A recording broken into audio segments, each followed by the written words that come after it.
Welcome to EPG Pathashala. I am Dr. T. Seshasai, retired Associate Professor of Philosophy, National College, Tiruchirappalli. In this session, we are going to see the paper on Indian religion and philosophy, especially on Shaiva Siddhanta. Shaiva Siddhanta, as the name goes, it is basically on the Shiva worship. Shiva is considered to be the ultimate reality. Shaiva Siddhanta is from the southern part of the Indian peninsula. It is from Tamil Nadu and it divides its philosophy into epistemology, metaphysics and ethics. In ethics, they deal with moksha. Now, we are going to see the learning objectives. To know the epistemology, to understand the concepts of God, soul, world, which are technically called Pati, Pashu and Pasha.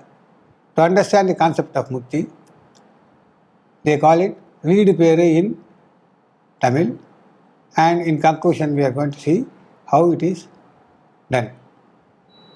Introduction. Theistic philosophies which consider Shiva as the supreme godhead are known as Shaiva schools. They are also founded on Vedas and Agamas, but the Agamas that are considered as authoritative are Shaiva Agamas. In Shaiva tradition also there is a wide range of philosophical perspectives from pluralism to monism.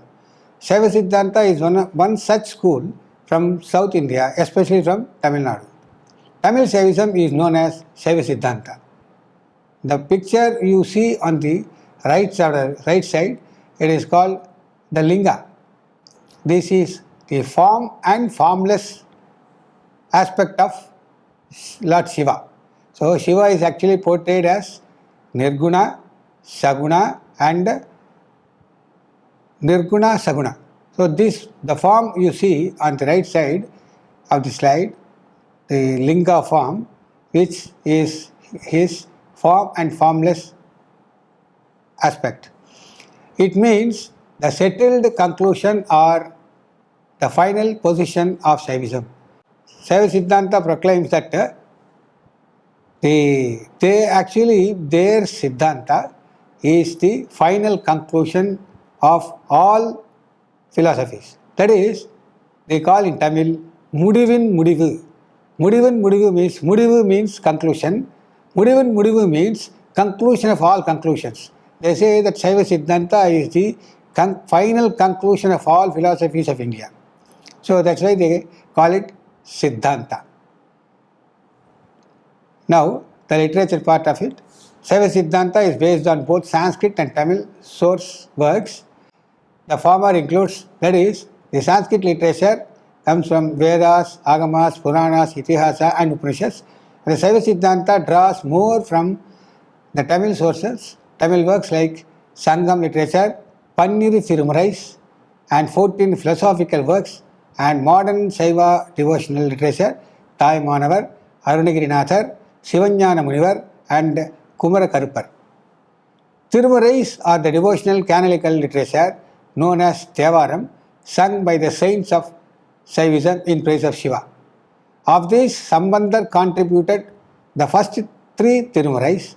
Upper, 4th to 6th, 4th, 5th and 6th are contributed by Upper. Sundarar, 7th Thirumarai. These 7 Thirumarais are known by a common name, Andangan Murai. Manivasagar contributed the 8th Thirumarai. 9 saints contributed the 9th Thirumarai. They are put together called Thiruvisaipa. Among these, Kandaradittar, Karur, Thevar are more important, and Tirupallandu is written by Sendanar. The 10th Tirumurai is written by Tirumular and his work is known as Tirumantiram, in which he gives importance to yoga also. The 11th is the most the revelations of Karaikal Ammayar and others, and the 12th is known as Periya Puranam, which is written by Sekiyar. Now you see the pictures of the saints on your screen. Toy Manavar, he is the most the later thinker or the later saint, modern saint, from which Saiva Siddhanta draws their philosophy. Tirumular, who has written Tirumantiram, Karakalamyar, and all the Saiva saints. Saint Sambandar, Tirunavukarasar, Sundarar, Apparar are more popularly known as Samaya Acharyas by tradition. There are 63 Nayanmars apart from these 4 popular saints of Saiva Siddhanta. This task was fulfilled by the teachers who followed them. The 4 great saints did not attempt any systematic exposition of Saivism. So, this was actually taken by the followers of the 4 saints. The most important of them are Maikanda Deva, Arulnandi Shivacharya, Marai Jnana Sambandar, and Umapati Shivacharya. Maikanda Shivajnana Bodham is the basic text of the Saiva Siddhanta philosophy. He wrote Vartika for the same. Arulnandi's Shivajnana Siddhyar and Umapati Shiva Prakasham are other important philosophical works. Here I have to mention that Maikanda's Shivajnana Bodham, Arulnandi's Shivajnana Siddhyar, they are the most important works which reveal Saiva Siddhanta in full, and Shivajnana Bodham of Maikanda Deva is the fundamental book or work on Saiva Siddhanta. The categories Pati, Pasu and Pasha advocated by Siddhantis are accepted on the basis of scriptures, Shruti, reasoning, Yukti, and personal experience, Anubhava. Scriptures comes alive and reasoning bears the fruit. We may note that besides the Tamil works, the Vedas and the Saivagamas also are scriptures for Saiva Siddhantins. Indeed, the utterance of those who have such authentic experience become scriptures themselves. The Vedas are considered general and Agamas a special thing. In other words, Agamas help the aspirants not only to know what is the truth, but also to attain the experience. Here, I have to mention that Agama means Pati, Pasu, Pasha. A means Pati, Ga means Pasu, and Ma means Pasam or Malam. Saiva Siddhanta accepts 3 pramanas. Pratyaksha, that is perception, inference, Anumana, and verbal testimony, Shabda. For them, Atma Shakti or Atma Chit Shakti, which is the highest and which is actually graced by Shiva Chit Shakti. Apart from this, in Saiva Siddhanta's epistemology, they also accept more than 7 pramanas. In Indian, Saiva Siddhanta recognizes 3 main categories, namely Pati, Pasu, and Pasha. That is God, soul, and bond. To this, God, soul, and matter are all real. To this, Saiva Siddhanta accepts that all these Pati, Pasu, Pasha are real ontologically. Therefore, Saiva Siddhanta is a pluralistic realism. God, Pati. Pati stands for Pasupati, the Lord of souls. It suggests he is transcendent as Pati and immanent in relation to souls. There are 4 terrific aspects such as Rudra, Sharva, Ugra, Asani. The benevolent aspect of Pati are Bhava, Pasupati, Mahadeva, and Ishana. The concept of Shiva as God and Shiva as Rudra can be traced back to Rigveda. Rudra means the remover of sufferings, and the Shiva means one who attenuates sin. Hence, Rudra and Shiva have the same meaning. God punishes souls when they transgress the moral law, attracts them by the beauty of His holiness. God is designated as Hara, since He removes the bonds of the soul. He is known as Shiva since He is the Supreme Lord. He may be referred to as He, She, and It. the threefold form in which the world appears in, that is Shivaha, Shiva and Shivam. The existence of Shiva is proved through several arguments. The following are the proofs of the existence of Shiva. Ontological arguments. How can a Shaivite deny him as false when he has earned the psychophysical realm of a devotee? Hence, the existence of Shiva is the precondition and necessary quality for Shiva. Everything is grounded on it, in it, and without it, nothing could exist. The idea of God is the ground of all existence, including its own. Causal argument. Shiva is the efficient cause, Shakti is the instrumental cause, and Maya is the material cause. The world is the effect and as subject to origination, maintenance, and destruction.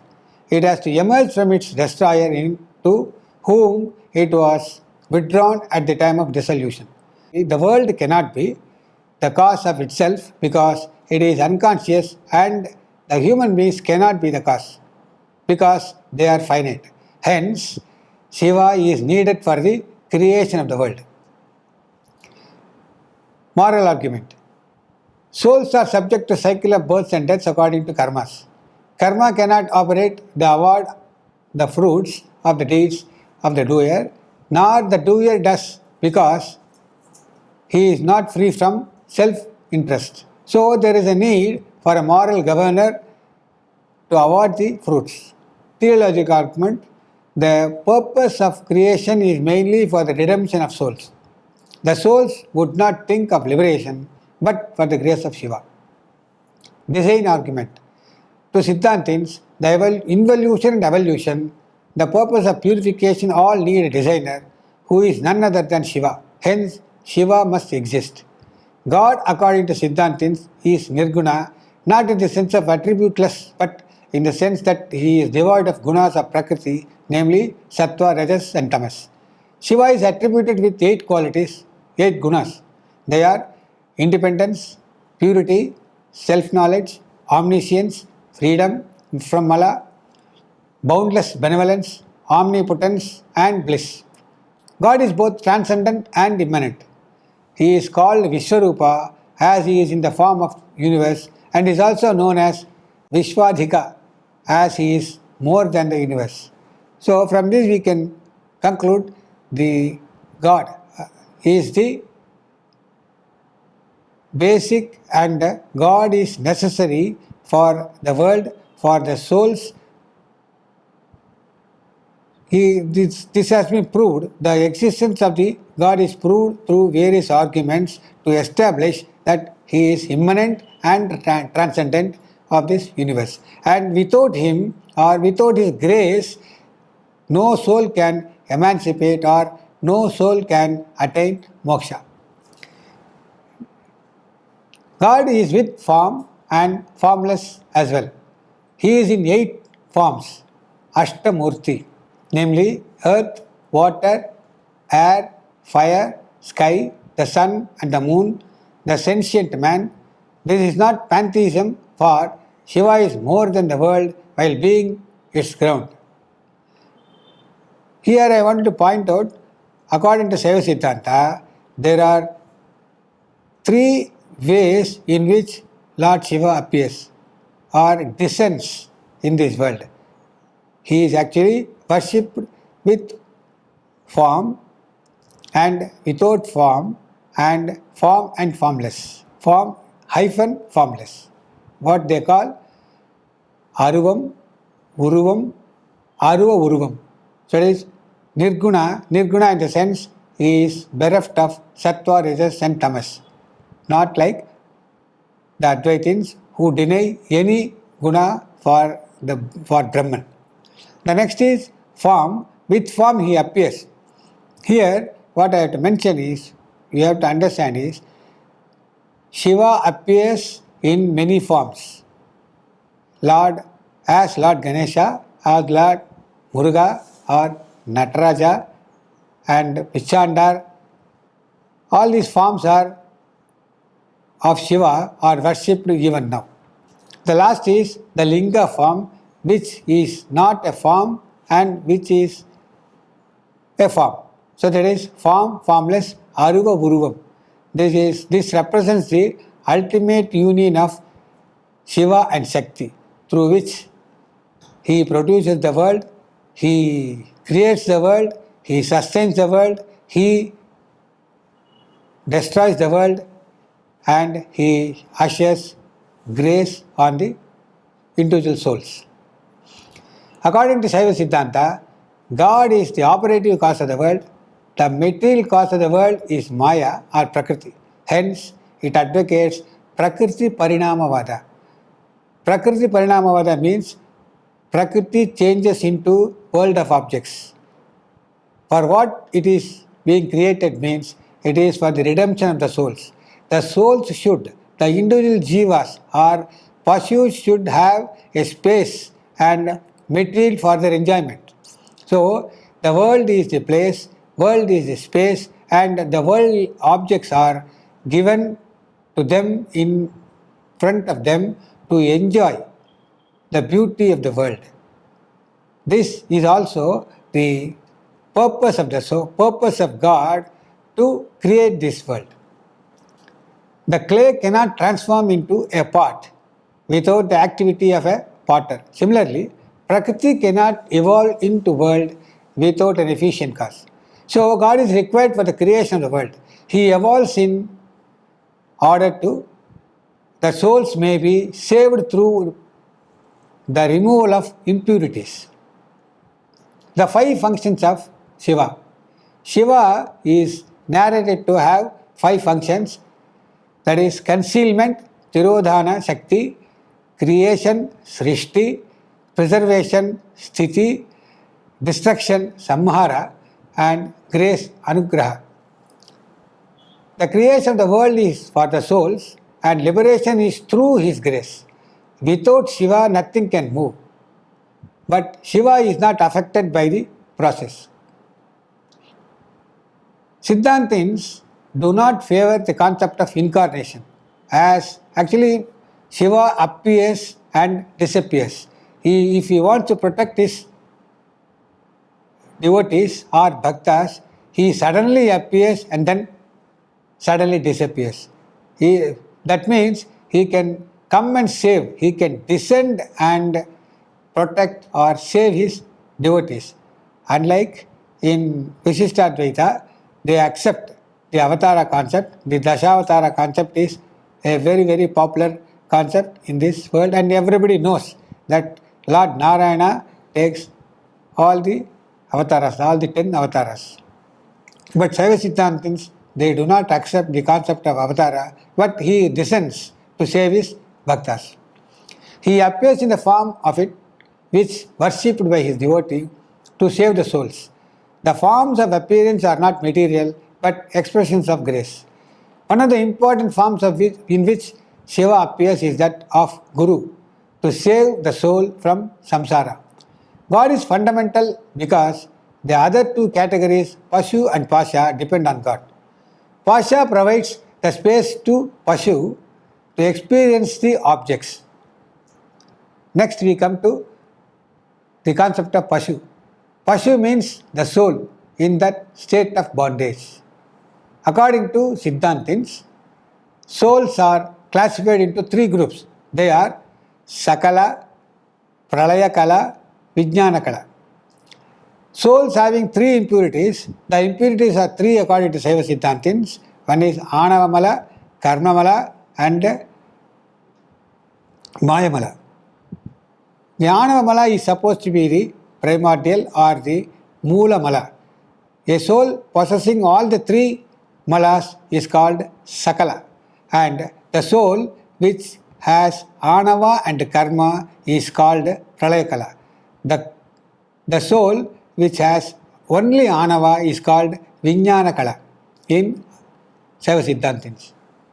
The 3 malas are that bind the soul to the course of transmigration are Anava, Karma and Maya. Anava mala is an inborn impurity. It cannot be so easily expunged. It is called Anava because of its delusion cost. The infinite soul becomes finite or atomic or Anu. It is a positive entity. It is also beginningless. It is called Moola Mala because it is the original cause of the soul's bondage. It is non-intelligent and hence it has to be operated upon by the Lords through his power of obscuration called Tirodhana Shakti. Karmamala is the bond forged by one's deeds. The soul is prompted by attachment and aversion to engage itself in action, leading to merit and demerit, which the soul necessarily enjoys through a series of births. This is the impurity of karma. Mayamala, the third impurity, and is the material cause of the universe. It endows the soul with the means and object of enjoyment. The three malas together constitute the bondage of the soul. They are compared to the bran, husk, and sprout of the paddy. To prove the existence of the soul, the Siddhantin argues that the very denial of the soul involves its affirmation, for that which denies its own existence exists at least during the denial. Otherwise, the statement resembles a person saying that his mother is a barren woman. That which denies that it is not the body, the sense organs, etc. Thus, Siddhantin takes into consideration of others like Shunyavadins, Charvaka and Advaitins and argues for a plurality of the souls. Siddhantin maintains that the spiritual history of souls differs from individual to individual. Their ultimate perfection does not make them all alike. So, the Sivajnana Bodham declares that the souls are ever the servants of the Lord. Their services is of various kinds, but there are different types of servants. Freedom from bondage for the Siddhantin ushers in freedom of and in service. Pasha. Pasha means rope. It consists of three strands: Anava, Karma and Maya. Anava is called the Moolamala and is main constraint of the soul. Karma follows the soul, Anubandha, through births and deaths. Maya is the material source of the body, instruments, world and objects of enjoyment. Tanu, Karana, Bhuvana, Bhoga. The souls will not of their own bind themselves. Pasha is in it. The Lord will not bind the souls. Hence, it is said that bondage is beginningless, not endless. The role of Anava is to be understood in the context of the operation of Lord's Tirodhana Shakti. The functions are attributed to the Lord are Srishti, Sthiti, Samhara, Tirodhana, Anugraha. Anava clouds the understanding of the souls so that they may not prematurely withdraw from their education. The Adhonyamika Shakti of Anava makes the lower values attractive to the soul, so that they may get disillusioned about them by actual experience and come to accept the higher values. According to Saiva Siddhanta text, Anugraha is the basic to other four. Even obscuration is a part of his grace as helping in the process of disillusionment prior to enlightenment. That is, here I wanted to say that the Anavamala, Karmamala and Mayamala, they entangle the soul to bondage. It is the first Anavamala clouds the soul and it brings down the soul to the earth. Karmamala. Karma is action which includes thought, word and deed. They are good or bad either as they promote or hinder the welfare of the souls. Good karma gives rise to merit and bad karma to demerit or papa. Punya and papa give the agent happiness and misery respectively. Under the influence of Anava, the soul acts with a sense of I-ness and mine-ness. It thinks that it is the agent and the owner of the fruits of actions. The soul is caught in a round of births and deaths in order to experience the consequences of its actions. In this process, it accumulates fresh karma which causes extension of the cycle of births and deaths. So, the karma actually pushes the soul to samsara. Once again it takes birth, punarapi jananam, punarapi maranam. That is the way. That is, the karma makes the soul to take a cycle of births and deaths. It is a vicious circle into which it is first thrown by Anava, and karma nearly pushes onwards, and the soul takes births and deaths and then lives ever in samsara until the grace of Lord bestows on it. Karma thus, though is an aid for our moral and spiritual uplift, becomes a source of our downfall. Karma is a moral cultivation. Karma is meaningless except in the context of moral freedom and responsibility. Though by the abuse of our freedom, we forge an apparently inseparable destiny. Maya. The word Maya denotes matter in its primal state. The evolutes of Maya are Shuddha Maya and Ashuddha Maya, Shuddha Shuddha and Ashuddha Maya. Ashuddha Maya is equated with Prakriti. The Maya is like a lamp which, in the absence of the sun, helps us to overcome the dangers of darkness to a limited extent. The Lord gives the souls bodies so that they may gain wisdom and ultimately get freedom from Anava. The products of Maya are meant for our advancement, but under the influence of Anava, we misuse them for our sensual and selfish enjoyments. Thus, like karma misused, Maya also becomes a fetter. The Maya actually, it is the Prakriti, it actually entangles, it actually attracts. And though the soul in its original status is enjoying the bliss of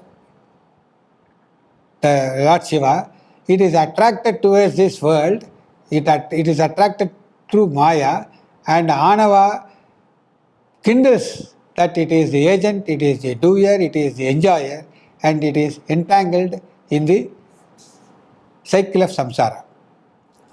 The evolutes of Maya consist of 36 principles or tattvas. Maya is of twofold in nature, pure, impure, Shuddha and Ashuddha.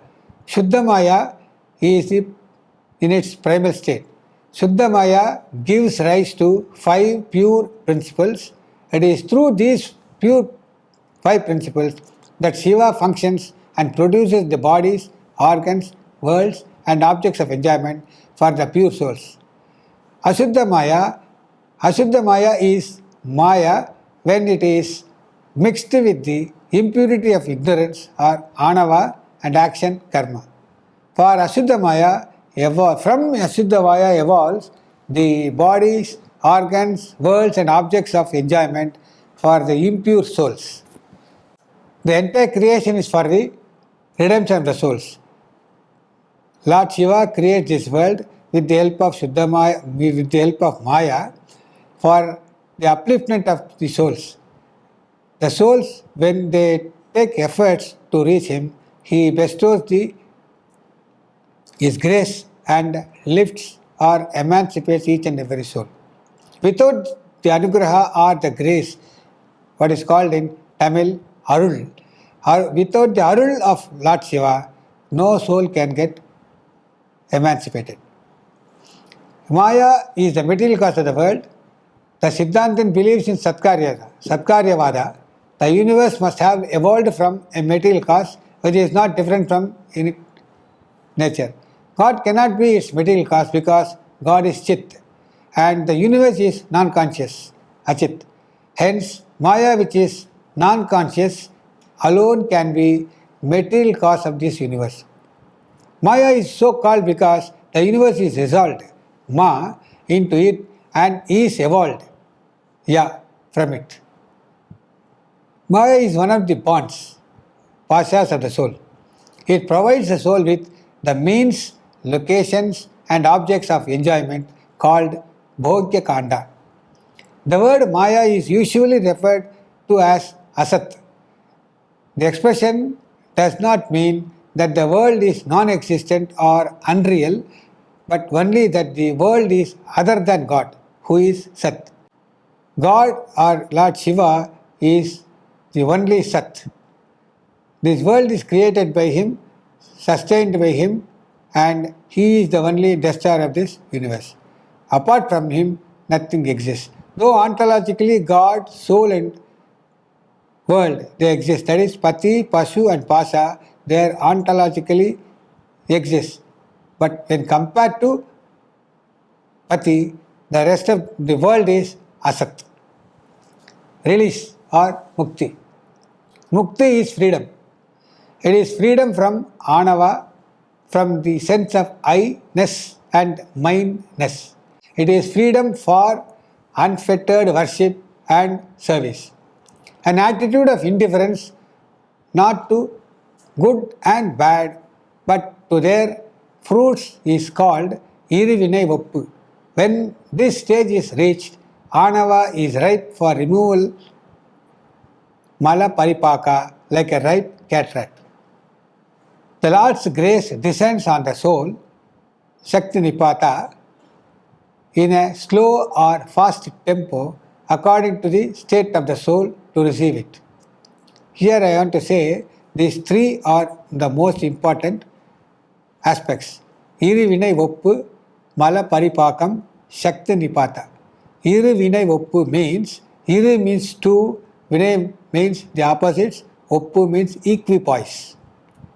In this Irivinai Voppu, the soul actually is not affected either by good or bad, or the extremes of life, it is not affected and it is elevated from that. Then, Mala Paripaka, when the soul has reached this, then Mala Paripaka, all the three Malas, they will vanish. The last is when it is actually removed. When malas are removed, when the three malas, Anava, Karma and Maya are removed, then the grace of Lord, Arul as it is called in Tamil, it descends. Lord, from Lord, or the Lord bestows the grace on the souls which has transcended Irivinai Voppu and Mala Paripaka. Then he is fit enough to reach, or he is fit enough to attain Mukti. All Saiva saints have recited the sacred 5 syllables Om Namah Shivaya regularly to attain Mukti. Chanting the 5 letters negatively destroys the impediments and positively illumine the self with the divine. Here I wanted to mention the importance of the Panchakshari as it is called in Saiva Siddhanta, that is Om Namah Shivaya. It actually contains 5 syllables Na, Ma, Shi, Va, Ya. Na means Tirodhana Shakti of Shiva. Ma means 3 malas, Anava, Karma and Maya. Shi means Shiva. Va means the grace of Shiva. Ya means the soul, the individual soul which is in bondage. So when you utter Om Namah Shivaya continuously, then one can attain moksha or the feet of the Lord. The path to create release consists of 4 stages: Charya, Kriya, Yoga and Jnana. Charya stands for cleansing of the temple, yards and etc. This is actually called Dasa Marga, that is a devotee or the individual soul as a devotee cleansing the compounds of the temple and gathering flowers for the worship. He acts as a servant. This is called Dasa Marga.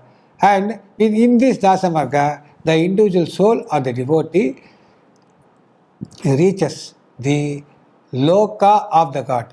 That is called technically Salokya. He lives, the soul resides in the Loka of the God. The next is Kriya. In this Kriya, it is a higher level than Charya. In this Kriya, he actually serves intimately to God. So this is called Satputra Marga.